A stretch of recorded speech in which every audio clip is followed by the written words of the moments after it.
And then with Cirrus ABS, you have a very cool job. It's kind of MacGyver-ish. Where's my bobby pin and duct tape and exactly. I mean, at Cirrus ABS, I started as a designer again, and then by very nature of knowing it, I ended up being the SEO guy, and then I eventually trained up other people and passed that on. And then I did project management, which was going and talking to clients. This is what the architecture should be so that the site works and so that it will provide a return on investment and give the correct paths. But then it has kind of evolved as Cirrus has evolved and grown to, I think we're over 30 people now. wow. Is that now my job is basically I surf the web and review blogs, articles, beta sites.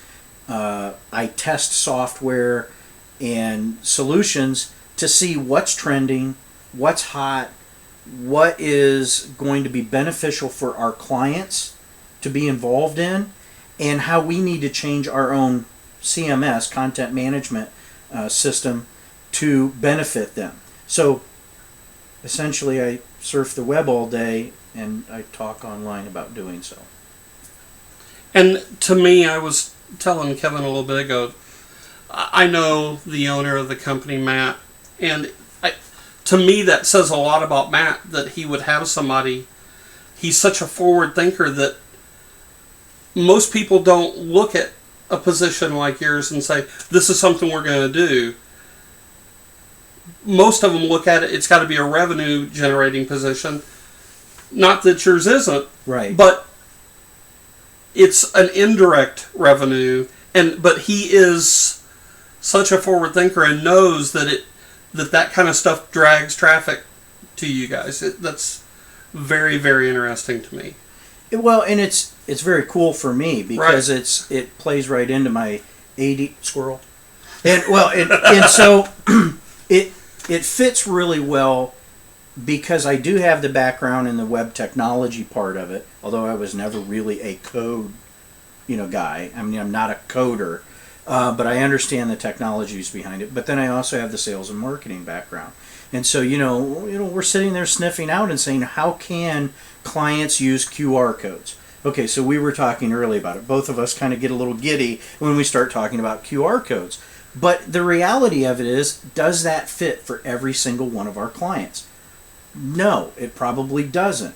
That was hard for you to say, wasn't it? That was very hard for me to say because I really love QR codes. But it's important to sit back and say, what is going to benefit the client? So, social media is really hot right now. So, Matt says, hey, let's figure out social media. And I say, well, social media is just renamed things that we've been doing forever. I mean, user-generated content, well, those were called forums and guest books. Review sites, that's all user-generated. The names have just changed. So the nomenclature, the name has changed, but the concepts really have not. Now, there's some unique things that have come in, like location-based awareness apps, LBS, location-based services like Foursquare and Gowalla. Well, that has evolved as technology has evolved, but you're still using it as a methodology to sometimes market your products. And how do you do that without sounding spammy or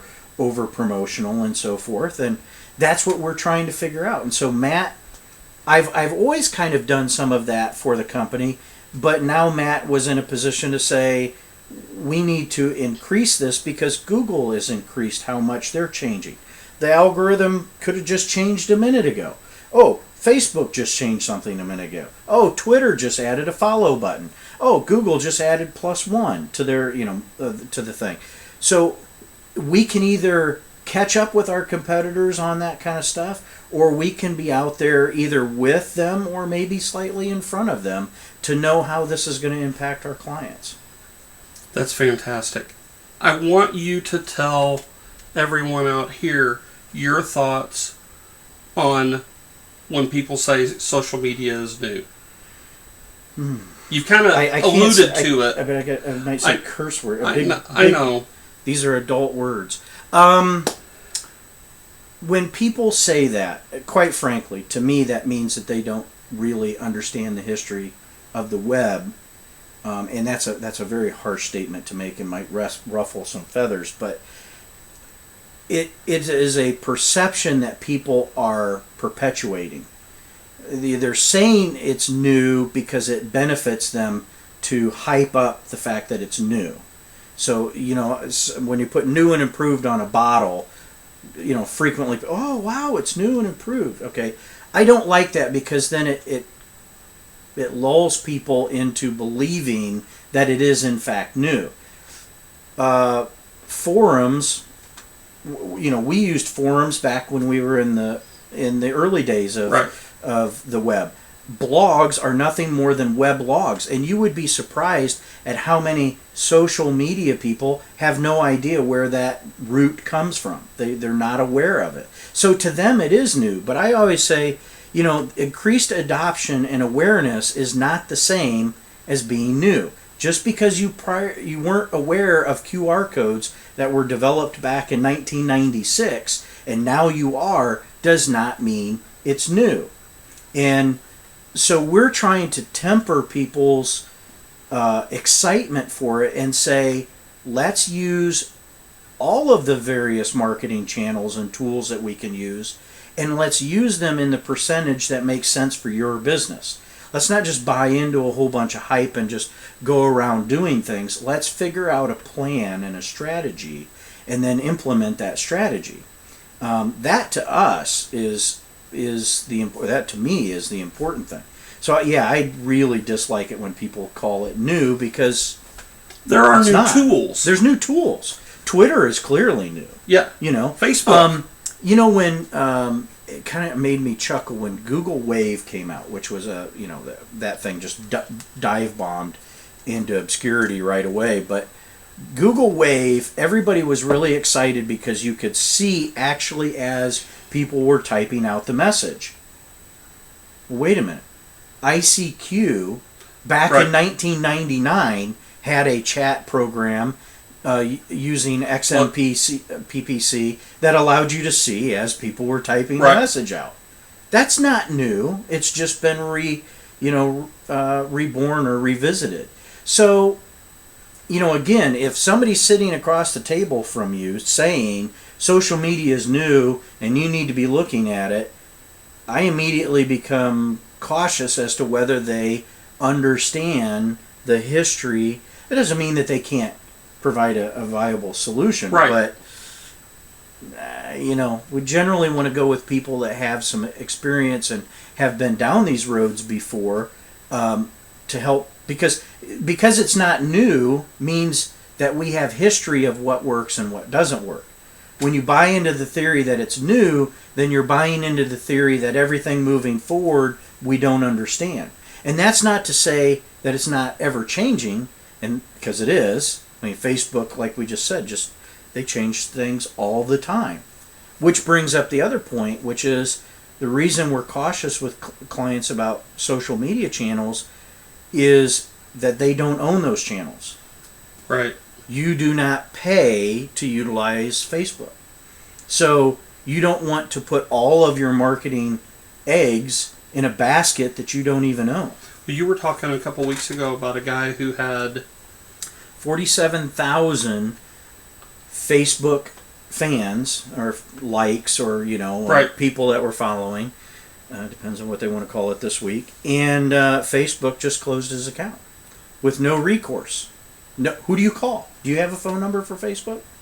I mean, Google. Mark doesn't take my calls. Exactly. Is Mr. Zuckerberg, Kevin Mullett is on line 1. Who are you going to call for that? So it's not to say that we don't want clients utilizing Facebook where it makes sense, but that shouldn't be the sole, marketing channel that you have. If it's something that's your business is all relying of that on. needs to push people towards what they own. Right. I mean, we say, my analogy, there's a bunch of different analogies that are out there. My analogy is if you put on every business card, every marketing piece that you hand out, that you are always going to be at Foster Park to sell your chili, okay? And in the summer you sell ice cream. And people just get to know that you are always in whatever park. It doesn't matter what park it is. And then one day the city decrees that you shall no longer be able to sell commercial goods inside of park space anywhere. But all of your material says that that's where you will be. How do you as a business adjust and survive to that?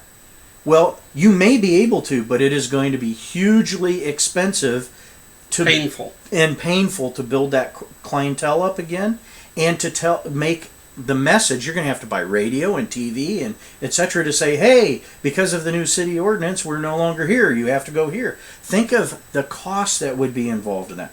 And yet people put Facebook only paths on their business cards, or they're only pushing people to their Twitter accounts, or they're only pushing people to a Tumblr account because it's free, or to a Blogger account because it's free, and they don't even spend the $10 for a domain name. Not because I want to build a website for them, but because, does that make sense? Is that right. logical to rest your entire livelihood on something that you don't control, you don't own, and that could change at any moment? It doesn't make sense to me. Right. That's very true.